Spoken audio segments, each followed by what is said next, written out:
मुझे डिवोर्स चाहिए चैप्टर 18 चलिए शुरू करते हैं।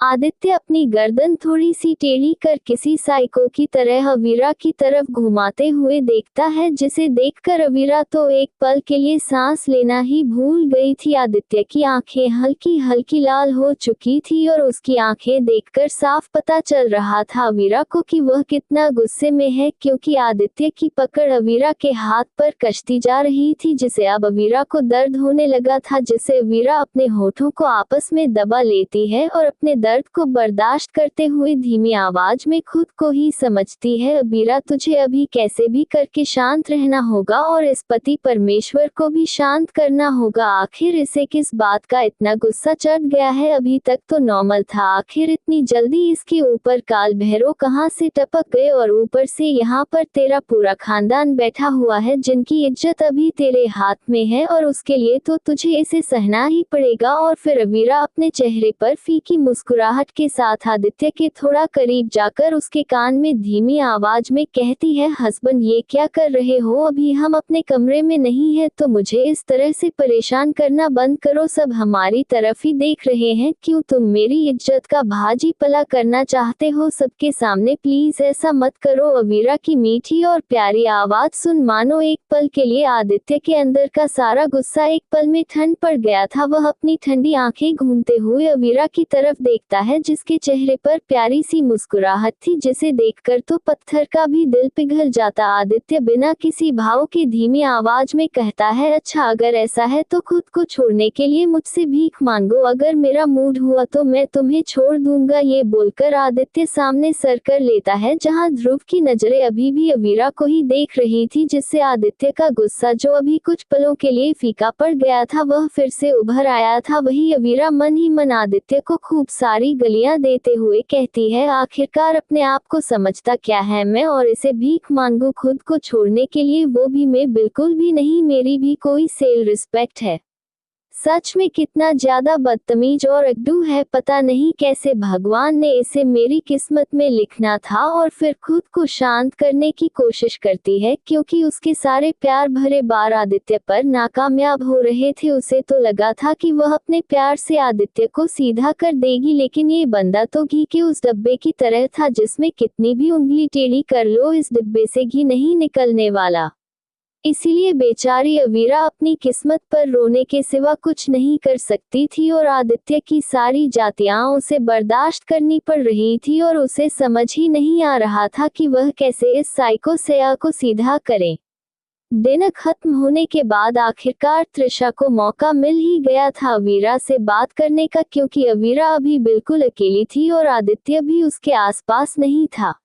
इसीलिए त्रिशा अवीरा का हाथ पकड़ उसे अपने कमरे में लाते हुए उसे अपने सामने खड़ा कर देती है। वही अवीरा त्रिशा की इस बदतमीजी के लिए उस पर गुस्सा करने ही वाली थी कि तभी त्रिशा अपने आंखों में आंसू भरते हुए वह अवीरा को इमोशनल ब्लैकमेल करते हुए उससे माफी मांगने लगती है, और फिर अफसोस के साथ अवीरा के आगे अपने हाथ को जोड़ते हुए बड़े ही प्यार और भोलेपन से कहती है, क्या हुआ अभी भी नाराज हो मुझसे? मैं सच कह रही हूँ, मैंने कुछ भी जानबूझकर नहीं किया था, वह सब की सब किया धरा मधु का था, उसने जानबूझकर यह सब किया था और तुम पर इल्जाम लगाए थे। तुम तो जानती हो ना कि मैं ऐसी लड़की नहीं हूँ जो दूसरों को परेशान करे, बस मुझे उस समय थोड़ा ज्यादा गुस्सा आ गया था। क्या तुम मुझे एक मौका नहीं दोगी? आखिर मैं तुम्हारी छोटी बहन हूँ। ये बोलकर त्रिशा अपने मगरमच्छ के आंसू बहने लगती है, जैसे मानो उसे बहुत ही ज्यादा पछतावा हो अवीरा से इस तरह बदतमीजी करके। वही अवीरा तो त्रिशा की एक्टिंग देख मन ही मन कह रही थी, इस लड़की को एक्टिंग में काम करना चाहिए, ऑस्कर अवार्ड तो मिल ही जाएगा। अगर मैं इसकी सच्चाई नहीं जानती तो सच में अब तक तो मैं इसके झांसे में आ चुकी होती और इसकी सारी कही बातों पर आंख बंद करके भरोसा कर चुकी होती, लेकिन जो इसने मेरे साथ किया उसके लिए तो इसे जो भी सजा दूं वह कम ही है, और इतनी आसानी से तो मैं इसे जाने नहीं दूंगी। इसे बहुत ज्यादा शौक है ना मेरी छोटी बहन।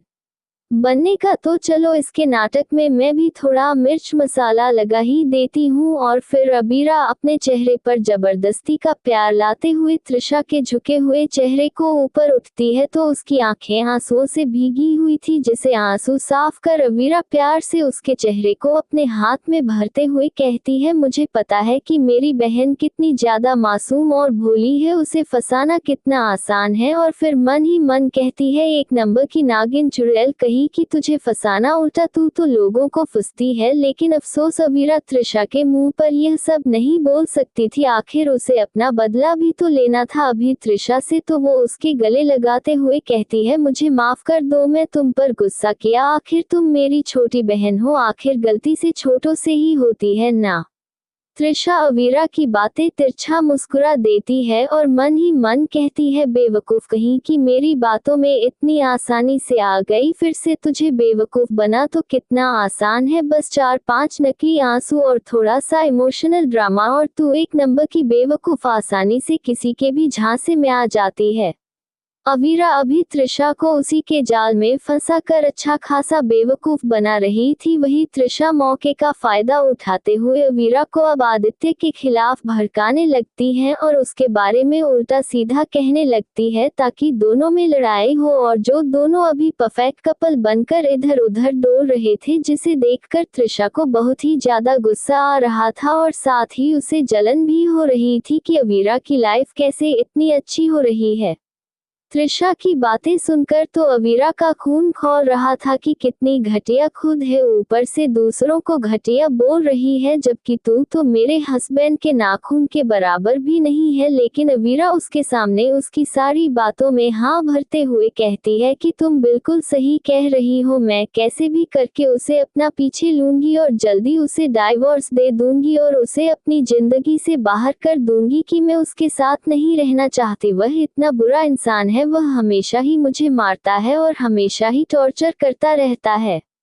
वही आदित्य भी अबीरा को ढूंढते हुए वहां आ जाता है, क्योंकि बहुत देर हो गई थी, अबीरा अभी तक नहीं आई थी और अब उन दोनों को घर भी वापस जाना था। लेकिन जैसे ही वह अबीरा की यह डिवोर्स वाली बात सुनता है तो मानो उसके कान एकदम से खड़े हो जाते हैं और चेहरे का रंग एकदम से फीका पड़ जाता है और आंखें एकदम से खाली हो जाती है, मानो जैसे उसमें कितना अकेलापन हो। आदित्य के कदम आगे बढ़ ही नहीं पा रहे थे और उसका दिल उसे टूटा हुआ महसूस हो रहा था। वह गुस्से से एक नजर अबीरा और तृषा को देखता है, जो दरवाजा थोड़ा खुला होने की वजह से वह दोनों साफ नजर आ रही थी, लेकिन उन दोनों ने बिल्कुल भी आदित्य को नोटिस नहीं किया था। आदित्य गुस्से से वहां से चला जाता है, वही अबीरा भी तृषा को अपने आटे में लेने के बाद अपने चेहरे पर तिरछी मुस्कुराहट लिए कमरे से बाहर आ जाती है और फिर तृषा के कमरे को एक नजर देखते हुए कहती है, बहुत जल्द तुम्हें मैं इस कमरे से ही क्या इस घर से भी निकल फेंकूंगी, बहुत शौक है ना तुम्हें दूसरों की चीज अपना बनाने का, ये शौक जल्द ही तुम्हारा खत्म हो जाएगा। और फिर उसी मुस्कुराहट के साथ अबीरा वहां से चली जाती है। वही तृषा तो बहुत ज्यादा खुश हो रही थी कि अबीरा फिर से उसके जाल में फंस चुकी है और अब तो तृषा ने प्लानिंग करना भी शुरू कर दिया था कि वह अब आगे कैसे तृषा को बर्बाद करेगी। वही अबीरा को तो पता था कि आखिर तृषा कौन सी चाल चलने वाली है उसे परेशान करने के लिए।